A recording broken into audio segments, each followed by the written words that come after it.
Good morning. The acoustics in this room are a little wonky, so I thought I would use a mic just so that nobody has any trouble hearing me. Is it sounding okay in the back? Okay, perfect. Let me give you a little bit of a setup for what you can expect today. I know that when you come to an event like this, if you're like me, there's obviously choices and there's a little description about what the sessions are, and you kind of have maybe a sense, but you really don't know until you're sitting in there, what is this thing going to be about?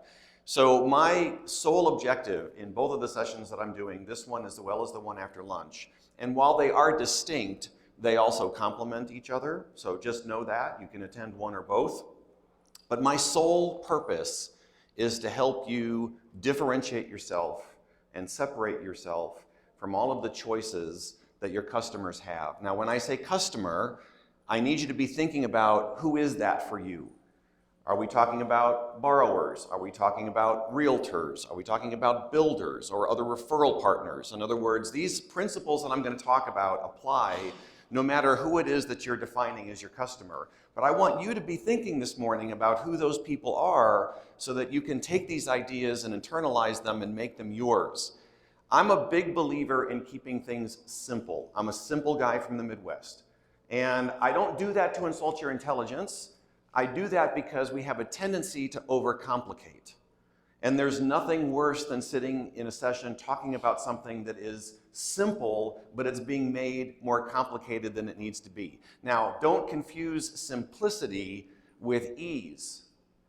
You will likely not hear much from me, honestly, that you don't already know.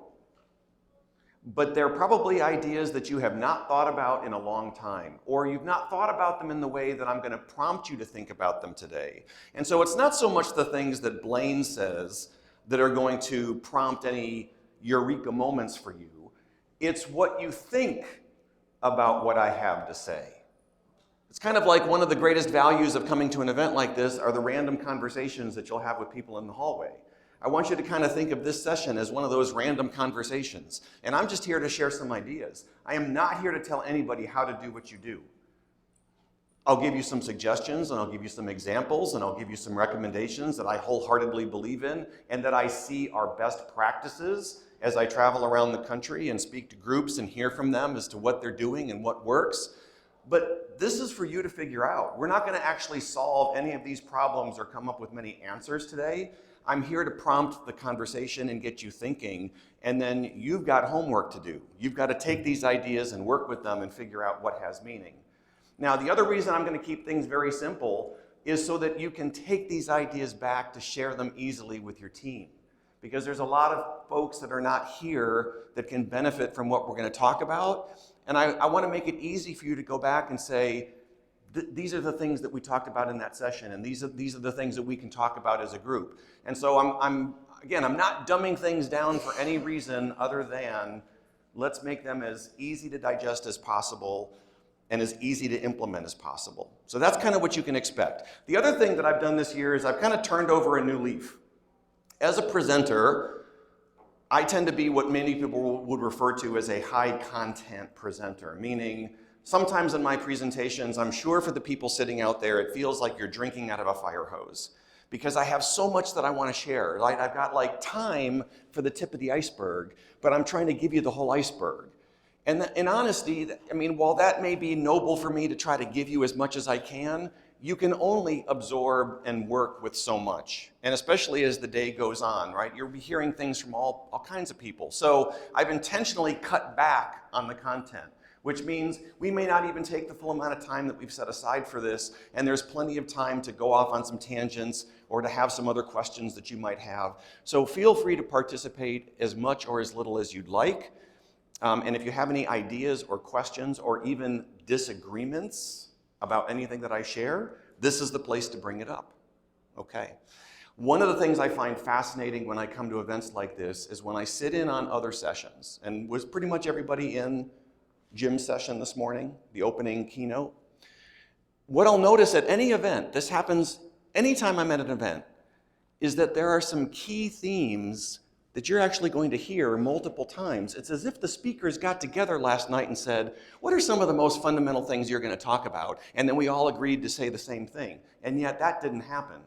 And what I think that means When you hear a consistent message said in different ways by different people, but it's a consistent message, I think that what that means is that we're speaking some truth to things that are happening right now, ideas that are worth hearing. And so right away in Jim's presentation, one of the first things he said reminded me, oh my gosh, I need to share this with you as well because it dovetails into what I'm going to talk about so well. But I ran back up to my room to look at some notes that I had because I decided I'm going to give you some bonus content. So before we even get into what I came here to share with you, I want to piggyback off of something that Jim shared, give you some bonus content, and then we'll kind of get into what I really was prepared to talk to you about. Do you remember when he talked about J.D. Power and Associates? So J.D. Power measures customer satisfaction. And they do it in many different industries, but I heard a presentation that one of their executives gave a couple years ago where he discussed the results of research that they had spent millions of dollars on and many years of time to get this research done. And it basically was to answer the question, why do people choose who they choose to do business with? In any industry, it's not specific to our business, but why is it that people choose who they choose to do business with? And they did all this research and they came up with 5, which coincidentally, I'm talking about 5 things this morning and another 5 things this afternoon. But J.D. Power said there's 5 reasons why people do business with who they do business with. So I thought, let's start with that. 2 of the 5, I'm actually going to dive into in this presentation. But 3 of them are not part of my presentation. So let's start with those. And they're not in any kind of particular order, because what's important to one person is not as important to another. But these are 5 things that influence people's buying decision. What company, what person am I going to give my business to is influenced by these 5 things. And the list will not surprise you. Let's say that the first one is convenience. Jim talked about that a lot this morning. Everybody wants the easy button, especially after the last 2 years where we've kind of lived in a virtual world and ordered so many things online and haven't really gone out. And you all right? Need anything? Okay, you're good. So we want Amazon. We want Amazon all the time. We want to be able to just do a couple of clicks on our computer and what we wanted shows up at our front door. And so that begs the question, what do we need to do in our business to make things as convenient as possible? Now, you could define convenience in many different ways, and I'll leave that up to you to define what do your customers say is convenient. But it begs the question, can you improve in that area? Is there anything that you can do to make it easier for people to do business with you? Because that's what the customer wants.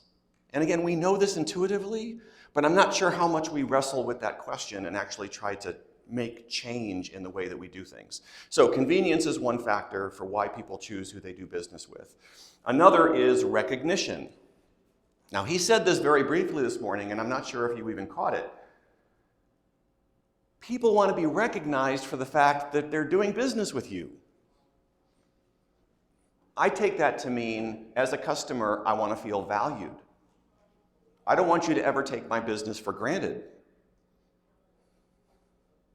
Notice how many organizations have a membership or a club or something that you sign up for and you get like one more thing to put on your key fob that's got a barcode on it. And every time you go in to shop at that place, you scan this little thing and they're keeping track of things like what do you buy and how often do you buy it? And then magically you get coupons on your phone for the same kind of things that you buy all the time. Isn't that interesting how they know that, right?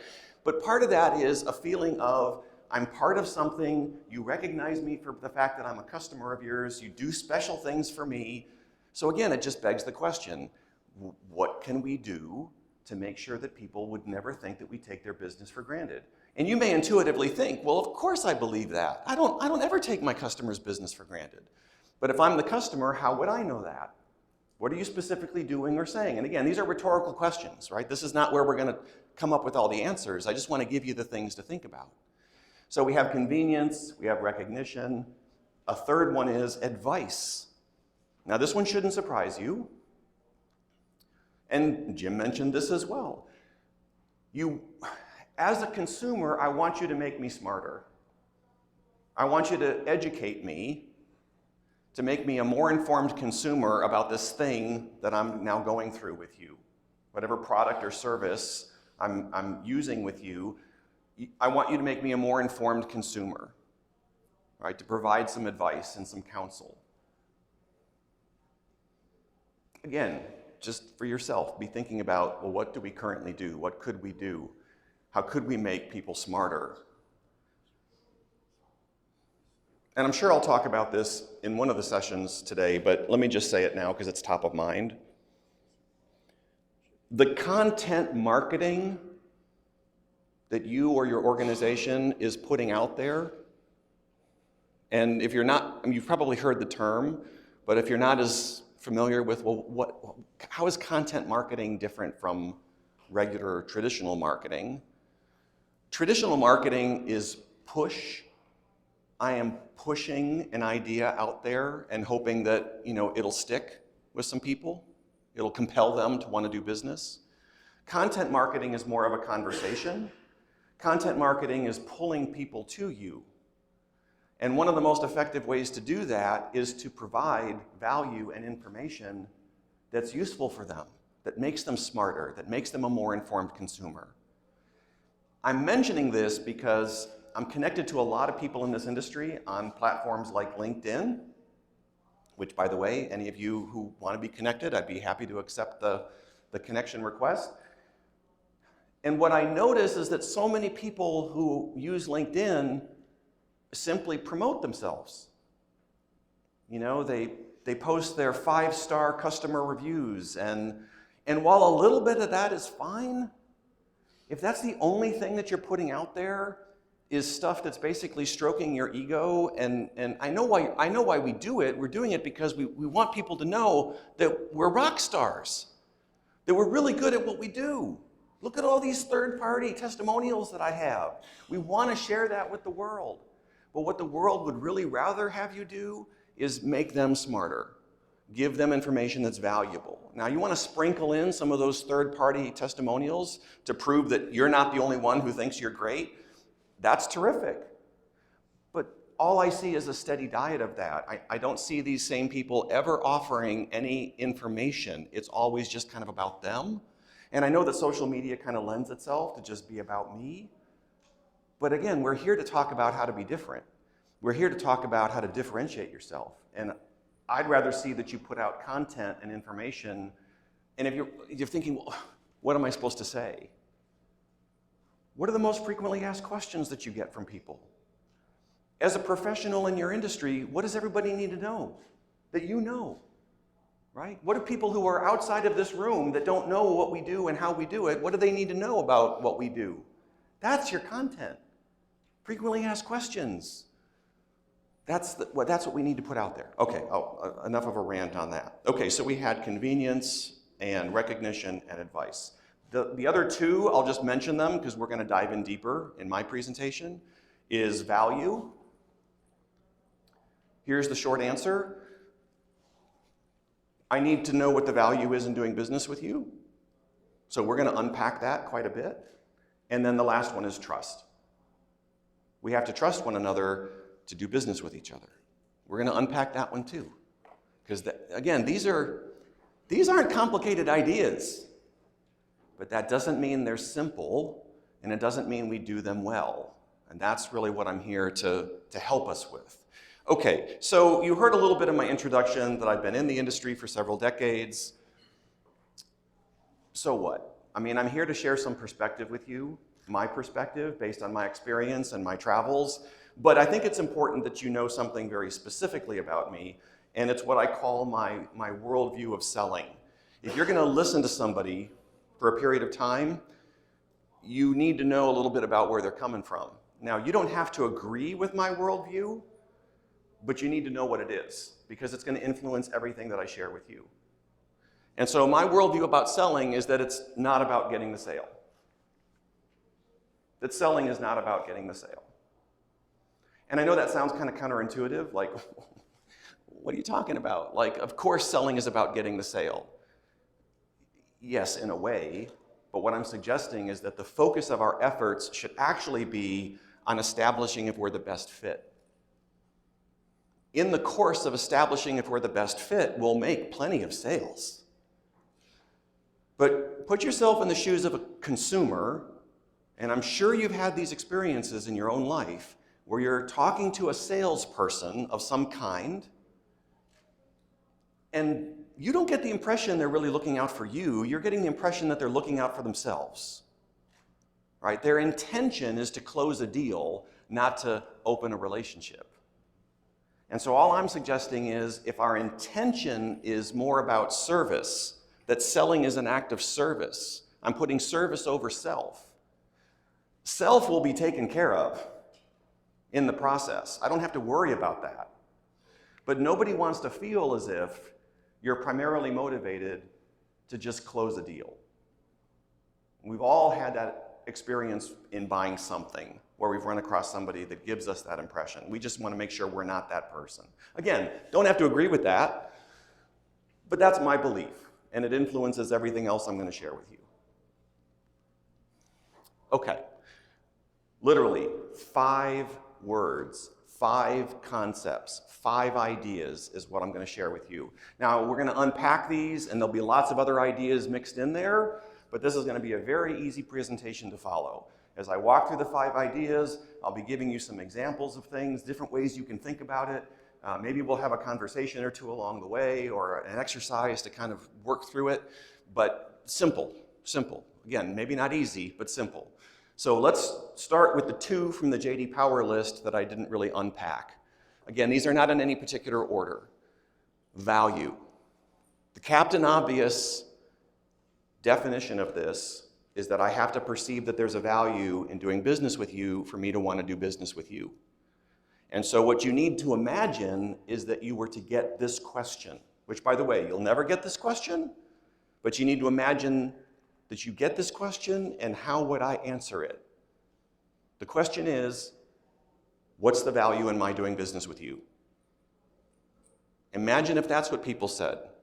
Instead of the questions that you're used to getting, imagine if somebody just flat out said, let's just cut to the chase. What's the value in my doing business with you? How would we respond?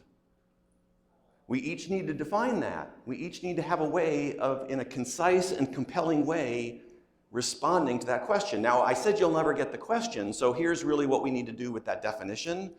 You need to share it. You need to share the answer to that question while you're answering the other questions. So I'm really asking for a couple of ways to look at this. You want to have a definition for what marketers call your value proposition. Right? That's a marketing expression. Why should I do business with you? What's the value in doing business with you? You want to have an answer for that, but because you're not likely going to get that question specifically, you want to just share that answer as you're answering the normal questions that you get. Does this make sense? And again, how we each define that personally, like if you work with me, maybe it's a personal answer. Like if you work with me, this is what you get. Or if you work with my team, this is what you get. Or if you work with our organization, our company, this is what you get. There's lots of ways to look at this. You may be familiar with this famous quote from Warren Buffett, that price is what you pay and value is what you get. So part of how we answer this question is, what are they going to get? What's in it for them?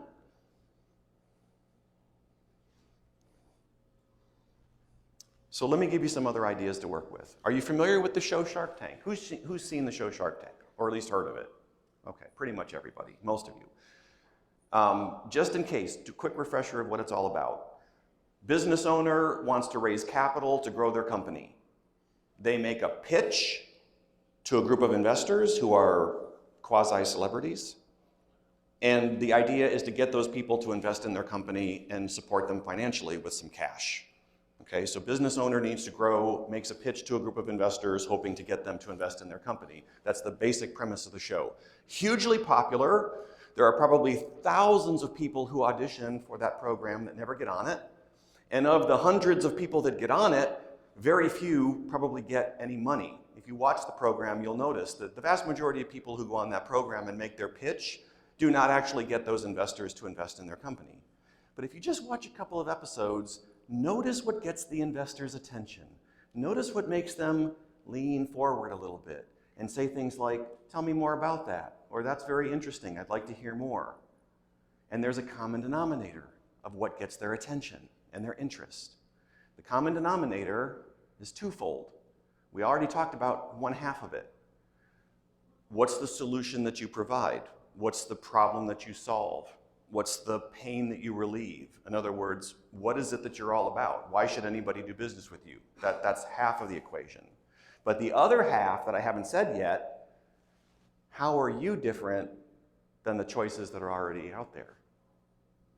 So there's a whole other thing to think about in your value proposition, is not just what is it about you that's fantastic, that makes me compelled to work with you, but how is what you're telling me any different than the other choices that are out there? The challenge is we're in a commodity industry. And unfortunately, when you're a commodity, people compare you based on what? Price. Because they don't know how to do it any other way, especially if someone isn't experienced. I mean, if somebody's never gotten a mortgage before, what are they looking for? The best rate. They don't know that there's all these other things that are important or the other things that they should consider.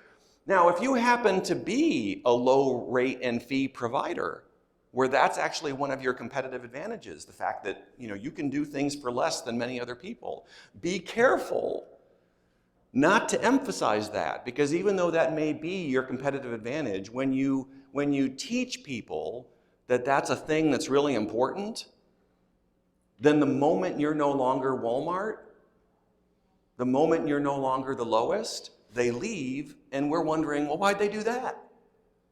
Because that's what we told them was important. We emphasized that in our own selling. So it's great if you are the Walmart of mortgage lending, but I wouldn't emphasize that too much, because it's hard to sustain that advantage, and then you're basically sending people to your competition as soon as they're lower. Okay, so what Shark Tank is teaching us is that in order to get people's attention in a compelling way, you need to be able to explain what it is that you have to offer, which I've said that in a dozen different ways, and you need to be able to explain how it's different from what the other choices are. Okay, so that, again, not telling anybody what to do, but hopefully giving you some ways to think about this. Here's another suggestion. Pain and pleasure. You may know this already. We're pretty simple as human beings. Fundamentally, we're pretty simple creatures. We think we're all so unique and different. Not really. And pretty much in our waking hours, we are doing two things. We are seeking pleasure, and we are avoiding pain. We are hardwired to seek pleasure and avoid pain.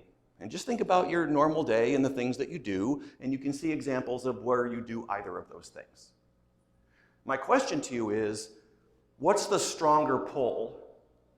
What's the stronger motivator? If you had to guess, is the stronger motivator as a human being to seek pleasure or to avoid pain? Let's just do a quick survey. How many would say seek pleasure? Stronger motivator? Avoid pain? Won't raise your hand no matter what I say? Because I want to think about it some more. Okay, well, I don't know if you noticed if you looked around the room, but many more of you said we're all about avoiding pain, and that's actually what the researchers would agree with you on. In fact, if you think about something you've done that was pleasure-seeking, often the seeking of pleasure is because we're trying to avoid a particular pain, right? So, why am I saying this? Because most selling and marketing is about those two things. I mean, just think about any advertisement for anything. It's either to enhance your pleasure or to reduce your pain. But as salespeople, and again, you may not see yourself as a salesperson because maybe that's not technically your role, but we know we're all selling ideas. As a salesperson, we tend to focus on the unicorns and rainbows. I mean, Quicken, when they first came on the scene with their Rocket Mortgage, does anybody remember their first slogan that basically launched them into fame? It was about getting a mortgage. You remember what it said? Push button, get mortgage. Brilliant. Now, that's definitely focused on pleasure. The reality is, very few people would ever have that experience with Quicken. because that's not realistic. Very few people can push a button and get a mortgage. Most people, when they get a mortgage, are going to encounter some pain, some discomfort. I mean, let's just be honest. It's a complicated transaction. We ask a lot of people in terms of disclosing things about their personal lives and their financial lives. And I mean, think about the things that people complain about if in retrospect you ask them, what do you wish would be different about getting a mortgage? What do you think your average person would complain about or say they wish would be different about getting a mortgage? Just give me an idea. What do they not like? Documentation, right? Too much documentation. What else? Takes too long. Takes too long. Now, I don't know if anybody thought of price or fees. I think that's actually lowered on the list. It is surprising, you know, when you buy and sell a home for the first time, all the hands that are out, you know, that get a piece of this. But that's not something that people really complain about. They complain about the documentation. They complain about how long it takes. Anything that's wonky with communication, like I can't get to people, I don't know the status of my loan, that can be lumped under, you know, communication challenges. They'll complain about that. So we know this to be a fact. Now, I fly a lot in my line of work, and when you're up in the sky at 30 or 40,000 feet, traveling at hundreds of miles an hour in an airplane, for the most part, it's so smooth, you don't even know you're moving. It's amazing, actually. But every once in a while, the air gets a little choppy, the plane bounces around a little bit. What do they call that? Turbulence. Is it possible that in the manufacturing of a loan, from application to closing, we could experience turbulence? At least from their perspective. Sure. So wouldn't it be effective? Wouldn't it sound different if you spoke to that at the beginning? Not just the pain, right? We don't want to scare people off. I mean, we don't want to say things like, this is going to take forever. I mean, we're going to ask for stuff you don't even know you have, right? But if you already know what people don't like, and you have ways of making that better, then let's bring up that early on and let people know there is some turbulence. Again, use your own metaphors if you want, if you don't like that one. There could be some turbulence. There could be some discomfort. That's a normal part of getting a mortgage. But let me share with you some of the things we do to ease that pain. So what you're doing is you're acknowledging discomfort, which we want to flee from, but you're also suggesting what you do to alleviate that. So I guess here's the question. Here's another question to take back to your team and come up with an answer for. How are you the Tylenol for my mortgage headache? Because people are going to get a headache. Again, I'm using metaphors here, but how are you the Tylenol for that? That needs to be part of your value. So I'm not saying focus on pain, but let's not ignore it. Let's just not talk about push button get mortgage and unicorns and rainbows and how amazing this is going to be, because when you set that as an expectation, we all know that as soon as there's turbulence, people are twice as upset. Okay, one more. Everything needs to be from their perspective. And I know you know this, but it's very hard the longer you've been in an industry to look at things from another perspective. I was a first-time home buyer over 30 years ago. Now, if I'm talking to a first-time home buyer, while they may be somewhat impressed that I have all this knowledge and experience, and I've bought and sold several homes, and I've gotten mortgages, and I'm a professional in this industry with some tenure, what I think they're more interested in is, do I get what they care about? Do I understand them? Do I know why they wake up at 2 o'clock in the morning in a cold sweat, freaking out about what they're doing? Do I know how desperately they need to know what's happening in any given moment with the status of their loan? Do I remember that? And that's the perspective I need to communicate, that I get you. So that requires that I go back in my memory and I remember, what was it like to be a first-time home buyer? If I'm trying to sell myself to a realtor, let me just see a show of hands. Anybody in this room presently or have been in your past a licensed realtor? A handful, more than usual. So those of you that raised your hands, I don't know how recent you were in that world, or maybe you're even in it now, but is that an advantage, do you think, if you're trying to build rapport and relationships with realtors? The fact that you understand their world more than the rest of us in this room, is that not an advantage? If you utilize that advantage, of course. Now, I'm not saying that we all need to run out there and become realtors, but if that's a primary source of referral business that we want to develop in a purchase market, absolutely necessary, we get back to doing that. Because well over 90% of the people who buy or sell a home will utilize the services of a realtor. I realize that we seem to think, oh, it's all online now and people don't really need them anymore. That's not what the trend is. The trend is people are using realtors even more than they did in the past. My personal belief is it's because this is complicated. Our business has become so complicated, you need the help of a professional to navigate you through this thing. So if we want to do more business with these people, do we understand their perspective? The perspective of a realtor?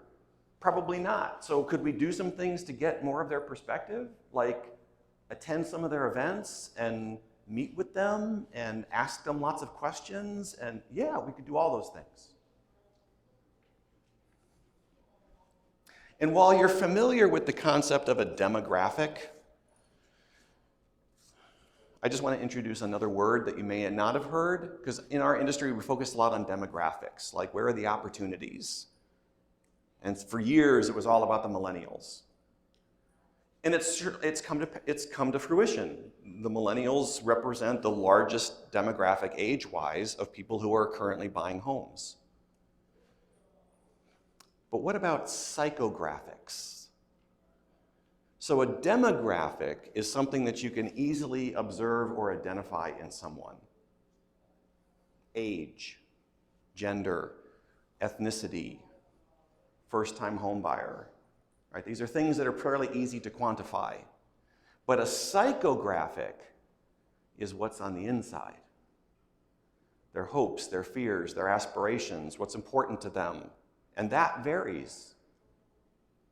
So the more we can tap into someone's psychographics, and I'm going to give you some ways of doing that, the more we can really connect with their perspective, right? So you're not just a first-time home buyer, you happen to be a first-time home buyer who is terrified of the commitment you've made to buy your first home. Now see, not all first-time home buyers are terrified, but this particular person I'm talking to is terrified of this thing that they've decided to do. So I need to have a perspective that's much different with them than the first-time home buyer who is excited about their choice. See the difference there? Okay, again, just as many ideas as I can get you thinking about, that's what this is about. So let's move on. Second word, and this is the fifth thing on the J.D. Power list, trust. So the Captain Obvious version of this is we have to trust each other to do business with each other. Oh, that makes sense, right? We have to trust one another. Do we talk about it? Like 30 seconds into my first conversation with you, what would you think if I said, oh, and by the way, you can totally trust me? It'd be a little weird, right? You'd be like, why did he say that? The reality is that's actually something that needs to happen. We need to trust one another, but let's not talk about it because that's weird. So we dance around it. We try to find these other ways of saying it. Well, I personally believe that trust might be the most important foundation of relationship building that exists. I mean, we could debate what's more important in building a successful relationship, but I mean, I just think about relationships personally, professionally. Trust has got to be up there with anything else that it's huge. Right? I mean, know when there's a breach of trust, right? We've all had those experiences personally or professionally when there's been a breach of trust and how that damages or changes the relationship. So this is big, right? But we don't use the words, so I tried to find some other words that might speak to trust or be able to demonstrate trust or help people to trust you. And this is just a half a dozen words that I came up with. So competent and consistent. People trust people that know what they're doing.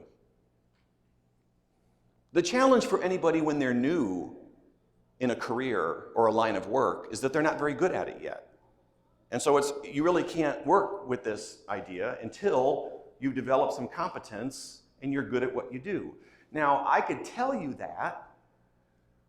Doesn't mean you'll believe it, but hopefully I can also give you examples and third-party testimonials and nice things that other people have said about me that help you feel that, okay, the person knows what they're talking about.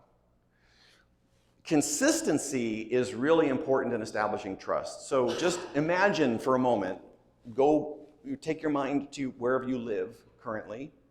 Imagine a closet where you live that you open every day. You open the door to this closet every day. Now imagine that every once in a while, and you'll never know when it happens until it happens, that when you open the door, a wild animal jumps out. And it won't ever be the same animal, by the way.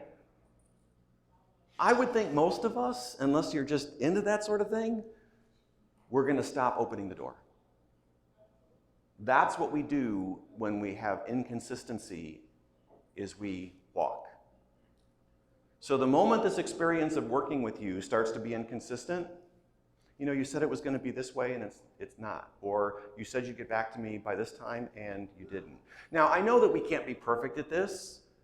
There's a lot of things in the manufacturing of a loan that are out of our control, and the best we can do is anticipate the way that things will go. But a lack of consistency will scare people and they won't trust. So again, we need to look at ourselves and our process and our teams and ask ourselves, could we do things more consistently in the way that we execute so that people feel comfortable that when they open the door, it's just their clothes, not a wild animal. Relevant and respectful. Relevant means that when you're sharing with them and helping them, it's spot on with what they need. Can you think of a sales conversation you've had with a salesperson where you've been talking to them and then they start talking to you and you're thinking to yourself, have they listened to anything that I just said for the last 10 minutes? Because this person is so off base of what I'm looking for, right? There's a lot of reasons why that happens. We want to make sure that we're expressing things that are relevant to that person so that they feel understood. And respectful, I shouldn't even have to say that, but I think a basic level of respect to just show that to everyone that we encounter. I mean, we all deserve that, but I highlight it now just because there is disrespect that's more visible than I think it's been in a long time, and we just obviously don't want to be a part of that. And authentic and transparent means exactly what those words mean, right? There's no hidden agenda. The cards are on the table. I'm not hiding anything. Some people start the business relationship with you at a certain level of distrust going into it. I don't fully trust banks. Could be an idea that somebody has in their head. And so we need to make sure that we give them no reason to think that we're not being completely authentic and transparent. And you know what this also means? Be yourself. Disclose some things about yourself. Again, you be the judge of what you feel is appropriate to share with people. But I think people want to do business with people that they think they know a little bit. Like, not that you're this job description that works at this company, but that you're a fellow human being and I know a little bit about you. But sometimes we hesitate to do that, some of us. I'm kind of that way. Like, I'm an open book if you ask me questions. I almost can't think of anything that I wouldn't be willing to share with you if you asked me, but I don't tend to just put it out there. That's not my style. And so I have people that have probably worked with me for decades that don't know some very significant things about me because it's never come up, right? I'm not withholding it, but they never asked. And I'm not one of those people that just kind of, puts it out there. So I'm one of those people that needs to get more comfortable with put some stuff out there. Now, why don't we do that? Because we're afraid they won't like it. I might say something that would be offensive. I didn't mean to be offensive, but I might say something that offends somebody. I want to be liked. I want them to do business with me. So I'm only going to talk about the stuff that's not controversial, but see, people want to know some of those things about you. So I'm just saying, be willing to share. Now, will that mean you will turn some people off by being yourself? Yes. But you know what? Those are probably not the relationships that would turn into long-term relationships anyway, because you two don't look at the world the same way. So why don't we just establish that from the beginning? And let me try to find you a better choice, a better fit. Okay, what else? Sell like you live there. I've lived in small towns and I've lived in big cities. And some of you are familiar with small town living. Trust, it's everything. Because everybody knows everybody's business, for one thing.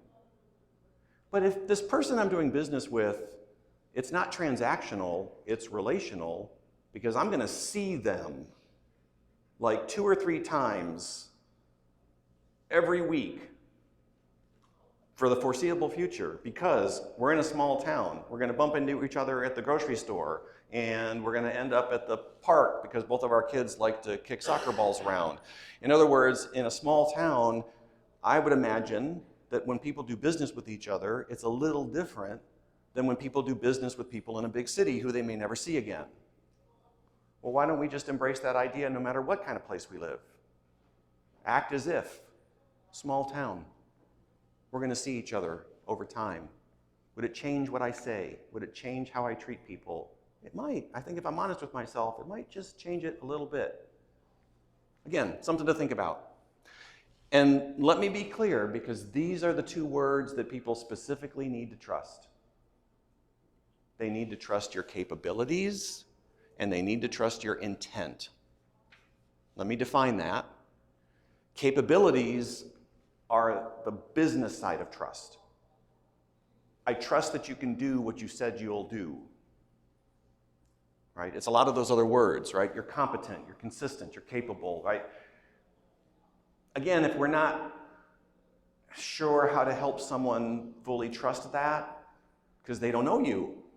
So you can tell someone, I'm really experienced, I do a great job, these are the things I'll do for you.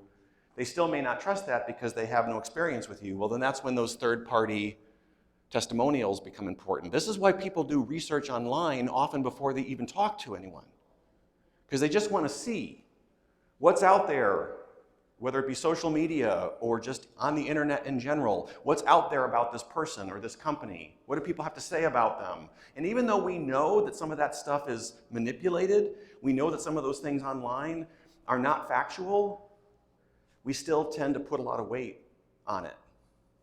It's just the way we are. Intent is more personal. So that goes back to my worldview of selling. People need to trust that you're looking out for them and not for you.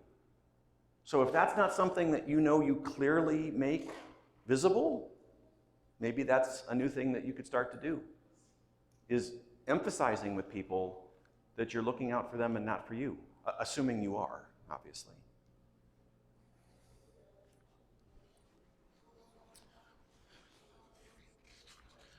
By the way, I just came across, I'm constantly gathering information, and I just came across an article from Entrepreneur magazine.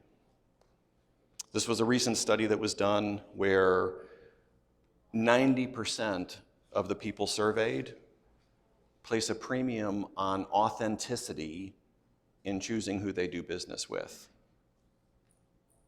Again, one survey, I don't know how the question was phrased. I mean, you have to kind of take this stuff and aggregate it, and but I think it supports that it's becoming important, more important than ever, that personal side of business, as opposed to just focusing on the businessy part of business. And as far as respectful, I wanted to highlight that one of the things that we should be very mindful of is respecting people's time. Because we do have a sensitivity to that, maybe more than ever. We place a value on our time.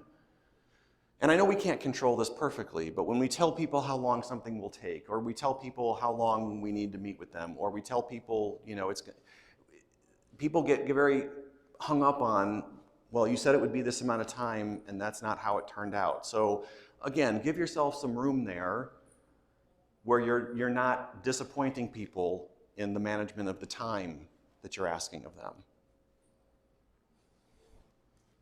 Okay, here's a word we haven't said yet: empathy. If you think about it, these words, trust, value, empathy, boy, businesses seem to be using these a lot now. But using the words is not enough, right? That doesn't make you any different than anybody else. Now, empathy is not a term that we're all familiar with. Like, we've heard it, maybe kind of understand it. I tried to find, like, what's an easy way to describe empathy? This is kind of a cutesy way, you know, to care about what the people you care about, but that's not really helpful, in my opinion. So imagine this. You're at a networking event. Maybe it's something like this event. And you meet people you haven't met before, and you're having a conversation, and usually the conversations start with things like, oh, what do you do? Where do you work? How long have you been in the industry? Businessy stuff. And then you come across somebody and you find out something about each other that has nothing to do with work. You both have daughters who are teenagers who are into horses. Right? They ride horses, they show horses, whatever they do with horses. And now you'll have a 45-minute conversation with your new best friend about your daughters and their love of horses that has absolutely nothing to do with why you're here. Because we can relate to each other in a way that someone who doesn't have that can't relate. So to me, empathy is different from compassion or sympathy. Let me give you an example. If we meet each other at an event and we end up talking about our families, and you mention to me, Blaine, I've got a couple of teenagers, they're driving me out of my mind. I had no idea raising teenagers was going to be so hard. I could have sympathy or compassion for you having never had children, right? Just hearing you share what you're going through, I could have some sympathy and compassion for you. But I can't have empathy for you unless what? I've raised teenagers. Now, obviously, my raising teenagers experience will not be exactly like your raising teenagers experience, but the fact that I've walked in your shoes, so to speak, the fact that I've also raised teenagers gives me a whole nother level of connection with you than if I hadn't. So what I'm suggesting is we need to find those points of commonality, which is why we need to disclose some things about ourselves, right, that I mentioned before.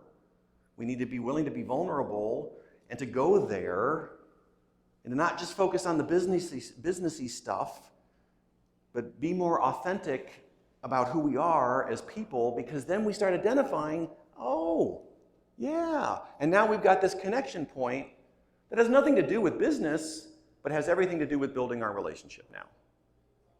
That's the power of empathy. So again, some things to think about. You're probably familiar with the concept of IQ. So I don't know if you remember that in my introduction, Chris mentioned that I'm a member of Mensa. Mensa is the High IQ Society. It means that because of your ability to take a particular kind of test, you are supposedly in the top 2% of people in terms of IQ. It means very little to me. I was the kind of student who could test to be smarter than I really was. Right? I was good at taking tests. Other people I know will never test as smart as they are because they're not good test takers. Right? Probably can relate to some of this, thinking back to school days or children that you have, right? So it's a particular kind of intelligence, just a particular kind of intelligence. And actually, it's not even a very useful kind of intelligence, in my opinion. It means I can read and understand and grasp ideas and, okay, but so what? EQ is much more important. It's emotional intelligence. The thing about IQ is that it's pretty fixed, right? The IQ I had in high school is about the same as the IQ I have today. But EQ can be learned. Thank goodness, because I had about 0 of that growing up just because of the environment that I grew up in. I didn't really have any social skills, so to speak.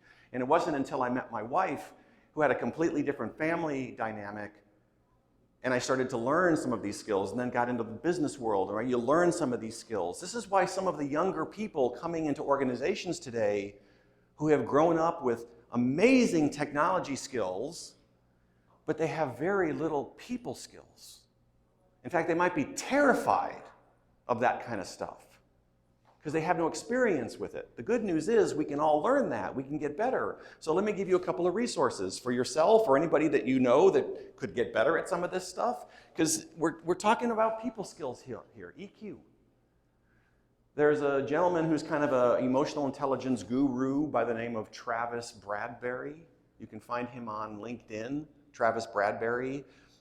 He does like a periodic, article, if you will, on LinkedIn. What I appreciate about his approach is that even though he's a PhD, he doesn't write things in an academic way. He writes things that are very just, anybody can understand what he's talking about. His company is called, I believe, Talent Smart. So if you went to talentsmart.com, you could probably find e-newsletters or things that you could sign up for. Also, I'll recommend a book. Not sure if you're a book reader or not, but I'll recommend a book called We Need to Talk. We Need to Talk. Let me give you the author's name because book titles can't be copyrighted, so you'll notice sometimes there's lots of books with the same title. Her name is Celeste Headley. Celeste Headley. She's a professional radio interviewer. And if you're not into books or don't have the time, she's done a TED Talk. So if you're familiar with TED Talks, you can go to TED.com, and she's done about like a 20-minute TED Talk that's some of her best ideas. The reason that I bring her up, my third point there, is that in my opinion, the best way to demonstrate empathy is to be artful in conversation. And even before the pandemic, there were a lot of things in motion before COVID that the pandemic just put on steroids. And one of the things that was already in motion is that we're doing less business in person. It's more virtual, it's more email, it's more texting, it's more, we don't even have to ever meet each other in person. So on the one hand, you might be thinking, well, these skills are becoming outdated. I think the opposite. They're more important than ever because it gives you the opportunity to be different and to stand out from the masses who don't have these skills. The things you do in the art of conversation, think about it. Asking good questions, effective listening, communicating in a concise and compelling way. That's empathy. It's got empathy written all over it. So building your conversational skills enhances your ability to show empathy. Now, I skipped over personality styles because that's a thing that most of us are somewhat familiar with. We've been through trainings or we've taken inventories. And so, there's those goofy things on Facebook, answer 5 questions and I'll tell you what kind of dog breed you are, right? I'm not talking about that, but I'm also not talking about the Myers-Briggs, the DISC assessment, these things that are hundreds of questions that take you 2 hours to complete. That goes against everything I stand for, and I respect the fact that those are comprehensive and been put together with science-backed data, but to me it's way too complicated. I just want to share with you the simplest way I know to identify a person's core differences as it relates to personality, and then what to do about it. Okay, so here's what I'd like you to imagine. In fact, why don't we just, if you're up for it, give you an opportunity to kind of stand up and increase your energy level here. So why don't if everybody could just kind of stand in the middle here. You don't have to be in a line, you can clump up, but just kind of stand in the aisleway, if you choose. If you want to remain seated, that's fine too.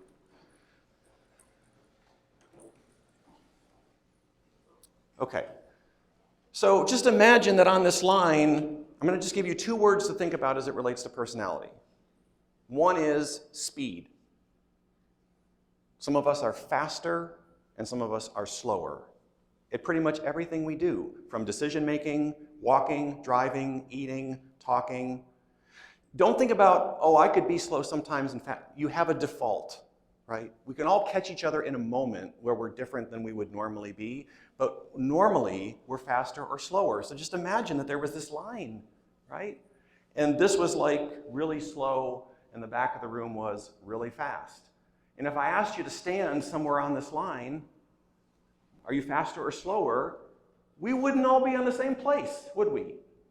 So what that means is we have to be willing to modify our approach to fit the preference of the other person. So if I'm slower, but you're a faster person, you want to get to it already, right? Let's not have all this stuff that's wasting time. So I need to speed up.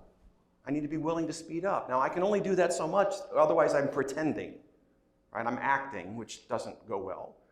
But I need to move closer to you. So that was one word, speed. The second word I want you to remember, and you can write these down in a minute, is temperature. Temperature is warmth of personality. Some people are warmer. They're people. Hey, how's your family? What'd you do this weekend?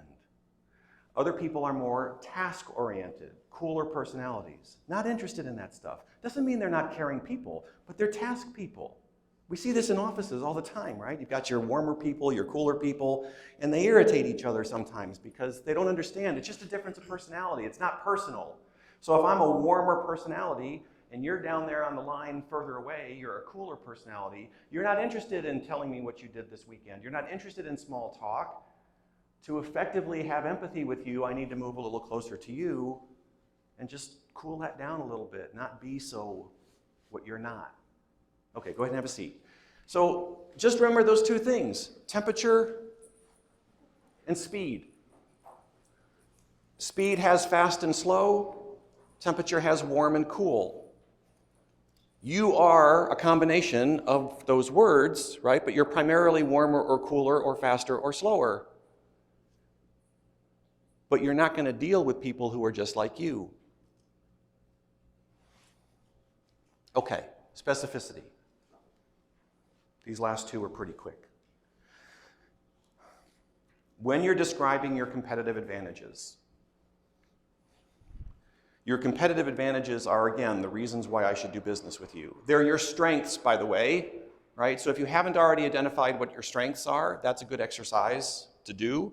Identify your strengths. These are the things besides price that are the reasons why I should do business with you. What we need to be better at is being specific about those things, because everybody says they give good service. Everybody says they close loans quickly. Everybody says they have a rock star team. So if I'm hearing that from everybody that I contact and you all sound the same to me, even though you may actually be better than somebody else, I don't know that.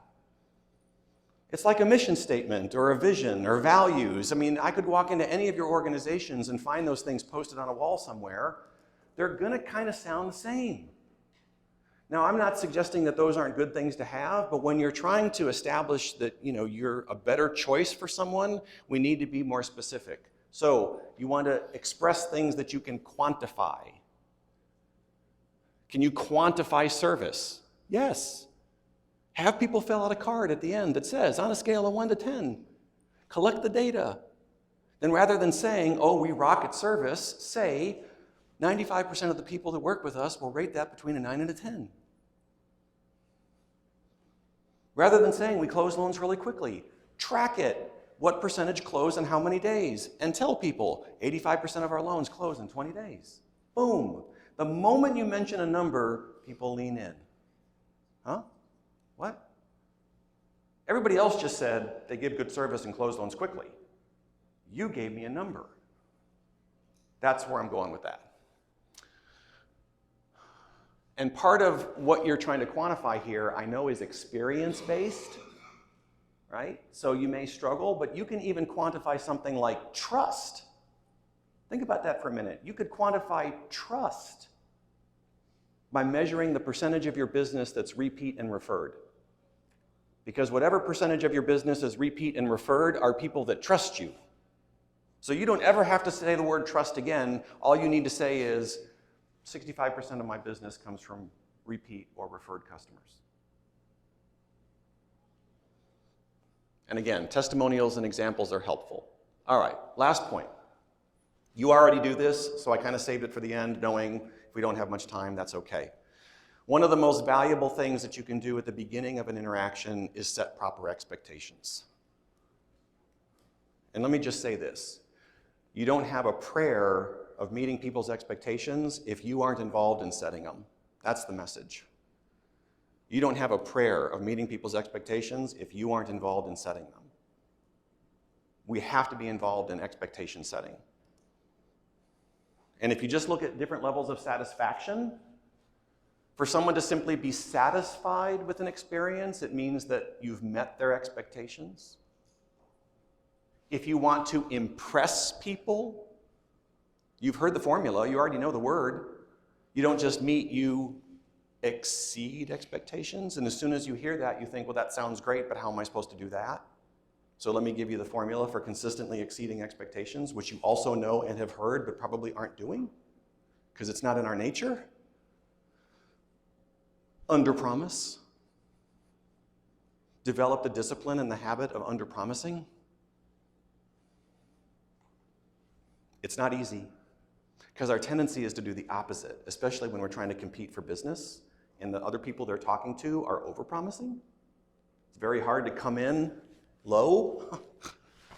But if I set the bar lower than I know I can clear on a consistent basis, then I am consistently impressing people, and that feels way better than disappointing people. And there's even one more higher level. To flat out amaze people, you have to actually anticipate what their needs are before they've even expressed them.